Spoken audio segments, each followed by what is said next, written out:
Bonjour YouTube et bonjour chers internautes et bienvenue au Manga Café pour le retour encore une fois de votre revue d'actualité préférée, le Manga Café News du lundi au vendredi à 7 h du matin.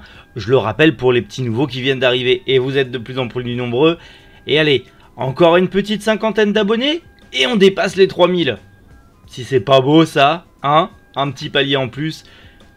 Franchement, j'y croyais pas en créant cette chaîne et au final, grâce à vous, l'actualité sur YouTube se développe et ça fait plaisir. Mais bref, vous êtes pas là pour voir mon joli minois ou m'entendre me jeter des fleurs. Non, vous êtes là pour l'actu et ça tombe bien parce qu'on va parler de beaucoup d'actualités qui sont croustifondantes. Vous l'avez dit, je le sais. Et on commence aujourd'hui avec une nouvelle convention qui a lieu ce week-end, la Summer Geek Festival. L'histoire de Gandhi en manga arrive chez Nobinobi. Slam Dunk, l'animé, arrive en Blu-ray Collector. Un peu plus d'infos sur l'adaptation en film live du manga Remember. Netflix qui annonce de gros projets pour la série live action One Piece. On va parler aujourd'hui d'une très grosse info aussi puisqu'il y a un crossover historique entre One Piece et Détective Conan. Et pour finir, actu en bref, on va parler des prochains animés qui vont être annoncés à la Crunchyroll Expo. Allez, Manga Café News, vous le savez, c'est maintenant. Amis du Sud-Ouest, enfin on est là, amis du Sud-Ouest, bordel. Une petite convention aura lieu ce week-end à Thaïlande-Médoc dans le département de la Gironde. Donc amis du Sud-Ouest, allez-y foncez, c'est ce week-end, c'est un petit event voilà qui aura lieu et bien tout simplement ce dimanche 24 juillet, c'est 100% gratuit et ça c'est plutôt cool. Vous aurez pas mal de petites choses, notamment la nouvelle édition sera présent également. Alors c'est une toute petite convention mais c'est plutôt cool, c'est gratos. Si vous ne savez pas quoi faire dimanche, bah allez-y, foncez, c'est dans le Sud-Ouest comme je vous l'ai dit, en Gironde, à Thaïlande-Médoc, donc dans le 33 320, donc n'hésitez pas. Et puis si jamais vous êtes du Sud-Ouest, hein, montrez-vous, même les ninjas de l'ombre, montrez-vous les ninjas du Sud-Ouest, je compte sur vous. Et pourquoi j'ai mis Naruto? Parce que c'est vous, vous êtes la communauté shinobi de l'ombre, je compte sur vous. Allez les gars, faites montrer que le lourd Sud-Ouest est présent, bordel. Eh, faut bien être un peu chauvin quand même, non? Si vous rêviez de découvrir un petit peu plus l'histoire de Gandhi en manga, eh bien ça arrive chez Nobinobi. Ce sera un one-shot. Attention, one-shot prévu pour le 24 août, donc c'est tout bientôt, au prix de 7,90 €. Ça rentre encore une fois dans la collection Les Grands Noms de l'Histoire en manga, la collection des éditions Nobinobi. On parlera de Gandhi, donc de sa vie. Alors forcément, cette collection en général est vraiment orientée pour un jeune public, mais même un public plus mature peut le lire. En tout cas, vous connaîtrez un petit peu toute l'histoire de Gandhi, la création de la désobéissance civile, bref, pas mal de petites choses. Si le bonhomme, vous l'aimez bien ou vous êtes curieux de connaître son histoire, mais lire un gros pavé ça vous intéresse pas, ça arrive en manga, c'est plutôt cool. Et puis ça fait un petit peu plus de culture dans le niveau, au niveau manga. Donc ça, c'est cool.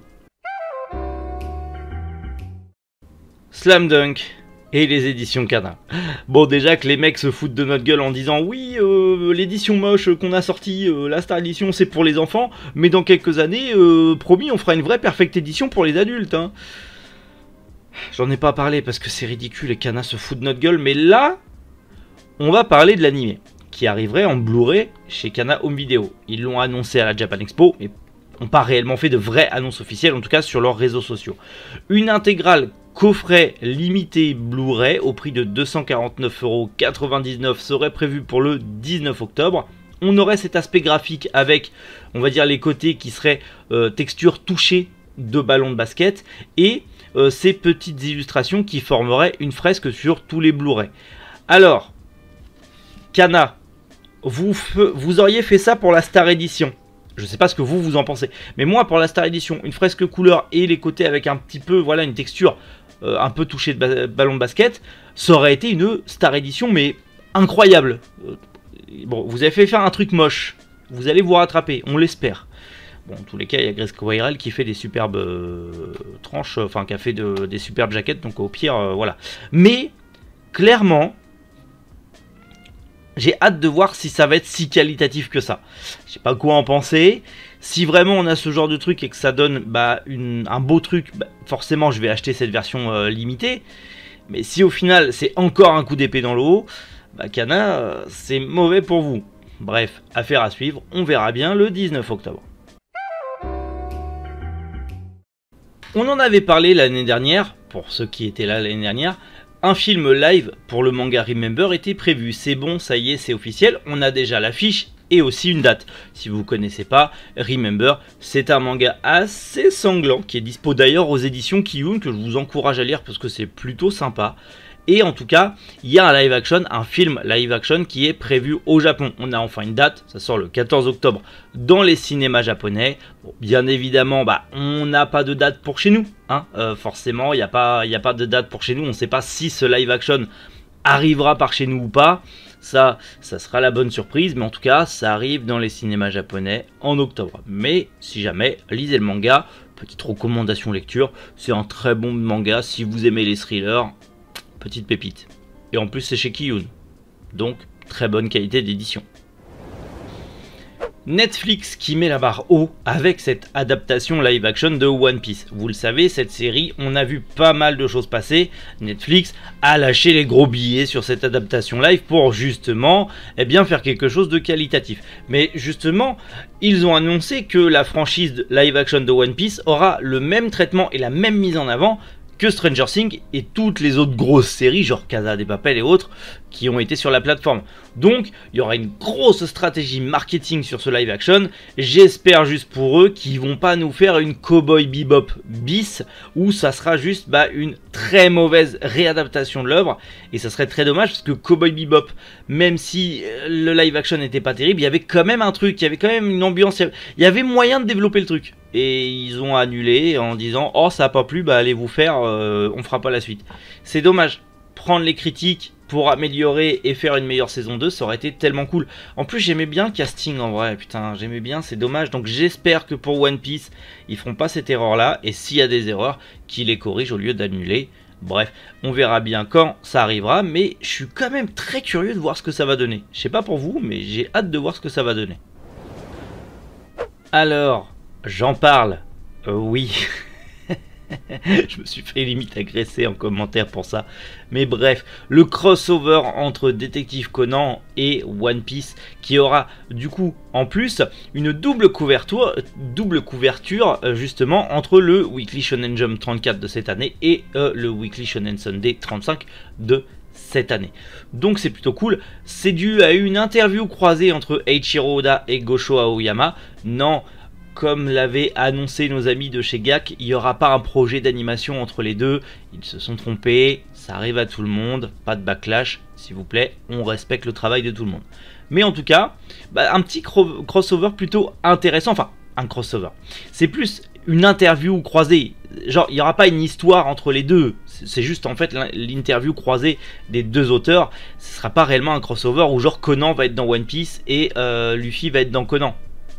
Ne confondons pas ce que nous devons confondre. C'est juste l'interview croisée des deux, avec des petits dessins bonus et des petits bonus. Mais là, clairement, si vous aimez l'une de ces deux séries, voire les deux séries, commencez à précommander les magazines, parce que en vrai, les deux, l'un à côté de l'autre, sont très jolis. J'aime beaucoup.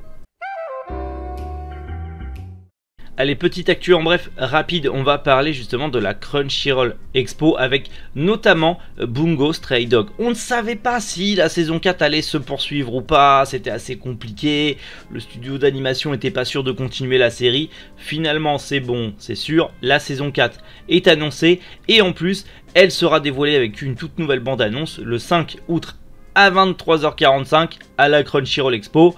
Hâte de voir ça. Bon, forcément, nous, on en reparlera sûrement le lendemain ou le surlendemain. Ça dépendra comment j'aurai tourné les Manga Café News. Mais en tout cas, on en reparlera. Et hâte de voir cette saison 4 parce que Bungo Stray Dog, c'est un très très bon animé. Même si j'ai une préférence pour le manga. Mais l'animé est cool. Donc j'ai hâte de voir ce que ça va donner. Tout le monde le réclamait, tout le monde était un petit peu justement à l'Anime Expo, un peu déçu de ne pas avoir eu de nouvelle bande-annonce. Eh bien, dites-vous qu'un nouveau trailer de Chainsaw Man sera dévoilé le 7 août à la Crunchyroll Expo à 22h, heure local. Donc du coup, on aura enfin des nouvelles images de l'animé, c'est plutôt cool, vraiment hâte de voir cet animé, mais j'en peux plus. Je viens de me taper l'intégrale de Chainsaw Man parce que j'avais pas lu les 4 derniers tomes, je me les ai su bouffer en une seule fois. Ah ouais, mon dieu, je comprends pourquoi tout le monde est hype dessus. J'étais hype par le début, mais alors cette fin, waouh, vite la suite. Je lis pas les scans parce que je veux le lire en physique. Mais bordel, j'ai hâte de voir en animé, surtout si vraiment il est pas censuré comme ils l'ont dit. Ça va être trop bien. Ça va être beaucoup trop bien.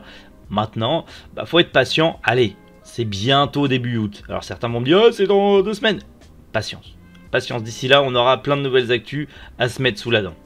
Ou sous la tronçonneuse, chacun voit que midi à sa porte. Bon bah voilà, pas mal de petites news assez croustifondantes, on va pas se mentir, pas mal de bonnes nouvelles. Dites-moi en commentaire quelles ont été les news que vous avez préférées encore une fois, bien évidemment. Et surtout, n'hésitez pas, si vous avez des news ou des actus, allez-y, on les partage, on en discute. Bref, le partage de la passion, c'est le plus important. Sinon, cette fois-ci... Demain c'est vendredi 22, donc je vous donne rendez-vous demain. Demain il y a Karakuri Circus qui sort. J'ai bordel de hâte d'avoir Karakuri Circus entre les mains. Et j'ai surtout bordel de hâte de vous sortir cette vidéo qui va parler de Karakuri Circus. Donc je vous donne rendez-vous demain pour un manga café news hors du commun avec une sortie manga de chez Meian hors du commun. Oui, cette fois je me suis pas trompé dans les dates. Ah mais un jour je vais arrêter d'être con. Je vous jure qu'un jour ça sera une chaîne de qualité, j'arrêterai d'être con, promis. Mais en attendant, excusez-moi d'être débile, mais en vrai je vous fais rire, donc ça va. Allez, à demain tout le monde, prenez soin de vous et passez une excellente journée. Et pensez à picoler, enfin à boire de l'eau, même si l'apéro c'est important. C'était Méric, Boujou, les internautes.